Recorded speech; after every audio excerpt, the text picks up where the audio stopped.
Assalamualaikum warahmatullahi wabarakatuh. Mahasiswa sekalian, saya Syukur Harjo dari UPA Bahasa Polines. Kali ini akan menyampaikan beberapa tips atau strategi menjawab TOEIC Part 2. Mengingatkan saja bahwa untuk listening TOEIC Part 2 itu terdiri dari 25 pertanyaan ya, dari 100 pertanyaan keseluruhan yang diberikan di dalam bagian listening. Dan kalau kalian sudah menetapkan target-target skor sebagaimana yang saya sampaikan sebelumnya, maka pada part kedua ini pun kalian juga harus berusaha membatasi jumlah kesalahan yang Anda lakukan ketika menjawab bagian ini. Baik, yang akan tampak ketika Anda menghadapi part 2 ini di buku soal Anda, kalau Anda mengikutinya offline ya, adalah satu lembar bagian kedua, isinya berupa directions di bagian atas, lalu ada 25 pertanyaan yang tampilannya hanya seperti ini, mulai nomor 7 sampai nomor 31 itu hanya satu perintah, mark your answer on your answer sheet.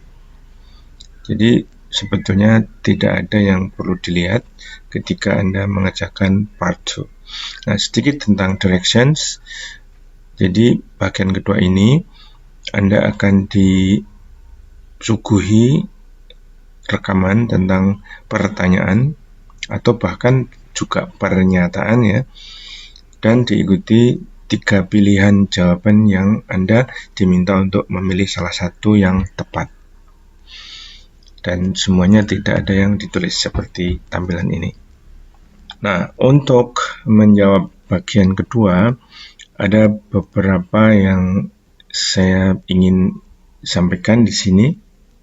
Yang pertama, langsung saja untuk setiap pertanyaan atau pernyataannya, Anda fokus pada keywords, ya, kata kunci. Dan kata kunci yang di dalam bahasa Inggris itu, yang pertama adalah kata tanya itu sendiri. Jadi, the question word. Apakah itu when, where, which, what time, dan sebagainya. Itu salah satu, dan itu yang terpenting. Jadi, untuk bagian pertanyaannya, Anda harus bisa nangkap kata kunci itu, karena itu akan mempengaruhi menentukan apa jawaban yang dibutuhkan. Nah, keyword yang lain adalah nouns, kata bendanya di dalam pertanyaan itu. Verbs, kata kerjanya. Mungkin ada adjectives dan adverbs, ini semuanya juga keywords.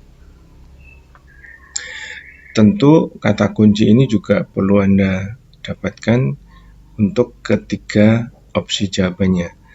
Dengan memahami kata kunci, biasanya kita akan sudah bisa memahami isi kalimat tanya maupun respons yang keseluruhannya gitu. Lalu saran berikutnya, sebelum mendengarkan ketiga pilihan jawaban, sebaiknya Anda jangan memilih atau menghitamkan lembar jawaban terlebih dahulu. Tunggu sampai Anda mendengarkan ketiga pilihan jawaban sebelum Anda menandai lembar jawaban Anda. Kenapa ini dilakukan? Karena kadang-kadang ketika hanya mendengarkan sebagian kalimat respons, kita bisa terjebak. Di bagian awal respons itu kelihatannya seperti benar, tapi ternyata ujung akhirnya dibelokkan sehingga menjadi keliru. Nah, sehingga sabar, tunggu sampai 3 respons itu diucapkan atau diperdengarkan semuanya, baru Anda pilih mana yang terbaik. Tentu ketika sudah selesai mendengarkan satu respons yang lengkap, Anda mungkin bisa punya feeling bahwa itu respons yang benar, boleh. Untuk sementara Anda bisa taruh ujung pensil Anda di opsi itu, misalkan di A atau di B. Tapi tunggu sampai semua respons diperdengarkan, baru Anda hitamkan jawaban yang menurut Anda benar tadi. Berikutnya, Anda harus siap dengan distractors, pengecoh ya. Distractors di dalam bagian ini ada yang berupa similar sounds. Jadi bunyi-bunyi yang mirip, tidak sama tetapi mirip. Bahkan ada juga yang bunyi sama tetapi digunakan di dalam konteks yang berbeda, sehingga tentu ini bukan jawabannya begitu. Nah, berikutnya Anda harus gunakan teknik eliminasi, yaitu mengabaikan jawaban-jawaban yang salah. Sambil Anda mendengarkan respons satu persatu tadi, Anda harus mengeliminasi, mengabaikan opsi jawaban yang salah. Ini teknik yang saya kira berlaku untuk semua bagian listening ya.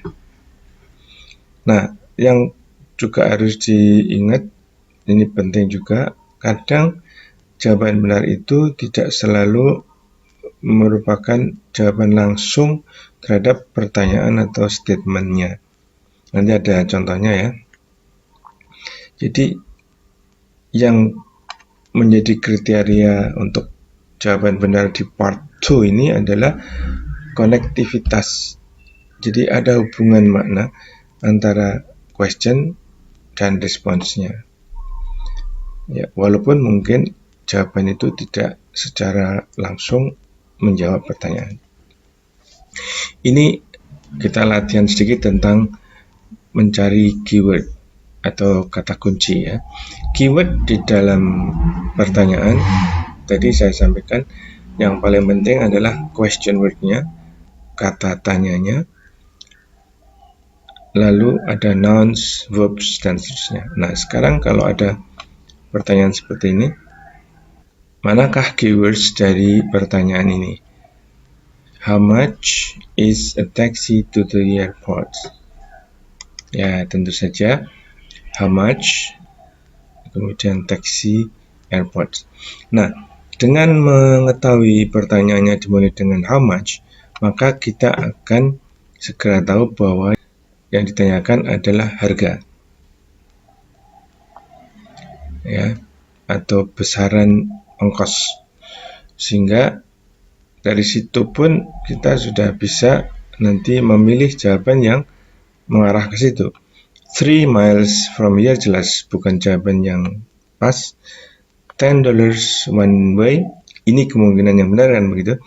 Taruh dulu ujung pensil Anda di atas B, lalu tunggu sampai yang C dibacakan. It leaves in an hour, jawaban C bukan jawaban yang benar, jadi Anda bisa langsung menghitamkan B karena itu memang jawaban yang benar. Contoh yang lainnya, where did you get your hair cut? Mana keywords dari pertanyaan ini? Keywordsnya adalah where, lalu get, haircut. Nah, pertanyaan where tentu menanyakan tentang tempat, maka jawaban yang dibutuhkan adalah yang menunjukkan lokasi. Nah, pilihan A kebetulan tidak menjawab itu. It was getting too long, ini lebih menjawab pertanyaan why kan gitu, mengapa Anda potong rambut. Sedangkan opsi B ini tentang frekuensinya ya, seberapa sering kan gitu. About every 2 months itu kan berarti frekuensi. Lalu, nah berarti karena tinggal satu, kita berharap bahwa satu-satunya yang tertinggal inilah yang benar, dan kebetulan memang betul, at the new shop downtown. Ini yang menunjukkan lokasi, maka dipilihlah kemudian C itu. Ini tentang keywords. Kemudian yang berikutnya adalah Anda harus bisa mengenali distractors. Jadi jangan sampai kemudian pengecoh-pengecoh itu membuat Anda salah pilih, itu intinya. Dalam soal part 2 ini sering digunakan pengecoh dengan similar sounds, ya. Jadi bunyi-bunyi yang mirip-mirip. Ya, misalkan walk dengan work, ya. Kemudian bahkan bunyi yang sama tetapi dipakai untuk makna yang berbeda. Ini juga bisa menjadi pengecoh. Nah, sebagai contoh misalnya ada pertanyaan seperti ini. Don't you want to get some coffee before we go back to the office? Itu pertanyaan yang membutuhkan respons. Lalu ada salah satu opsi responsnya, no thanks, I don't need any coffees. Nah, antara coffee dengan coffees ini kan bunyinya mirip. Kalau Anda tidak hati-hati, Anda bisa terjebak. Wah, ini jawabannya ini, kan gitu. Padahal ternyata bukan. Kemudian pengecoh yang lain misalnya digunakannya kata yang sama, yaitu office untuk opsi C misalkan. Tapi maknanya tentu tidak sesuai karena jawaban C itu tidak menjawab pertanyaan dari soal tadi. Tentu yang betul di sini adalah B, yaitu yes, that's a great idea. Nah, contoh yang lainnya misalnya ada pertanyaan, how about giving me a hand with this projector? Di sini ada kata hand yang dipakai untuk jawaban di C misalnya, dan kata projector yang kemudian dikecohkan dengan project. Nah, tentu Anda harus hati-hati dengan soal seperti ini, karena jawaban yang betul adalah yang B. Orang yang meminta diberi tangan, artinya meminta dibantu kan begitu, itu respons yang tepat tentunya orang kemudian memberikan bantuan kepadanya. Makanya di sini, sure, let me hold it for you. Nah, ini kan jawaban yang sesuai dengan pertanyaan. Itu distractors. Ya. Yang berikutnya adalah tadi yang jawaban tidak langsung. Ini contohnya ya. Ada pertanyaan tentang what time, kemudian post office open on Saturdays. Pertanyaannya kan menanyakan waktu. Tetapi kalau kita lihat satu persatu, ya walaupun dalam listening tentu kita tidak bisa melihatnya, dalam teks ini kita bisa lihat tidak ada satupun dari opsi A, B, C yang menyebutkan tentang waktu. Kalau waktu tentunya kan jawabannya akan seputar misalkan 8 o'clock atau 10 o'clock atau apa gitu. Nah, di sini semuanya tidak ada yang menyebut waktu, tetapi ada satu pilihan yaitu yang C yang secara tidak langsung menjawab pertanyaan, yaitu apa? There's a schedule on the door. Maksudnya, kalau kamu mau tahu apakah kantor pos itu buka pada hari Sabtu, sana ke pintu sana, lihat sendiri kan gitu. Jadi ini tidak langsung, tetapi memang itulah yang paling tepat. Karena yang lainnya tidak ada yang menjawab pertanyaan. Ya, dari sini kita bisa membaca what time itu menanyakan kapan. Sedangkan jawabannya tidak secara langsung memberitahukan waktu, tapi dia memberitahu di mana Anda bisa menemukan jawaban dari pertanyaan itu.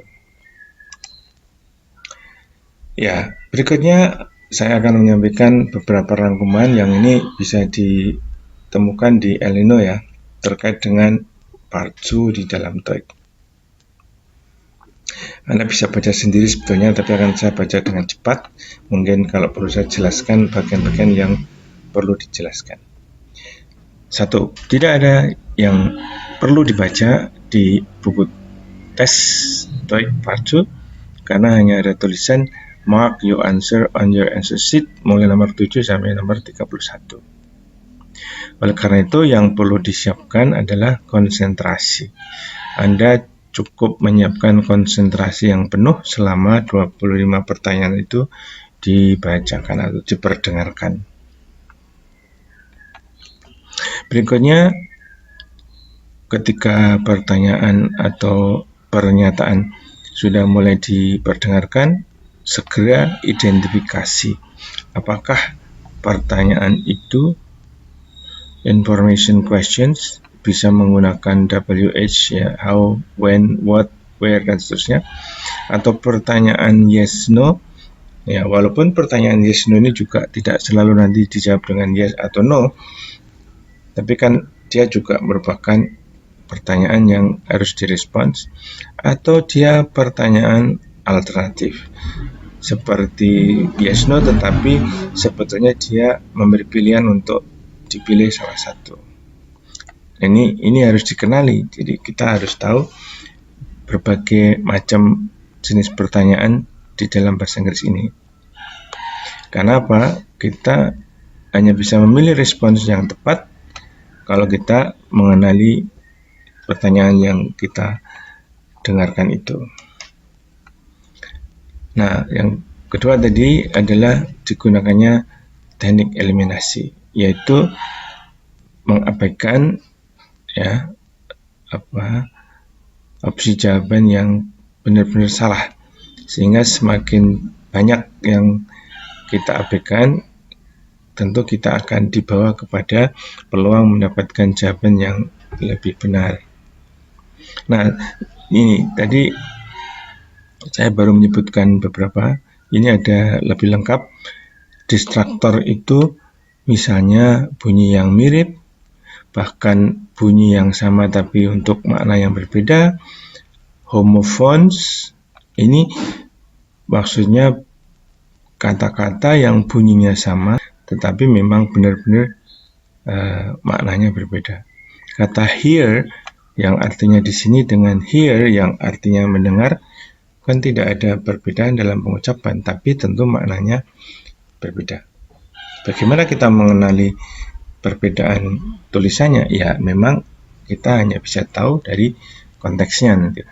Ketika kita mendengar come here, nah here-nya di situ adalah here yang artinya ke sini.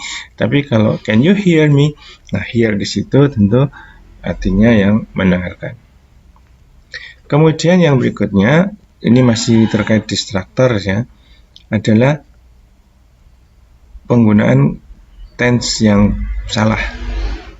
Jadi kadang antara pertanyaan dengan opsi jawabannya itu memang sengaja dikecoh dengan penggunaan tense yang salah. Nah, kalau tense-nya berbeda, tentu maknanya kan juga berbeda. Nah, ini Anda harus hati-hati di sini.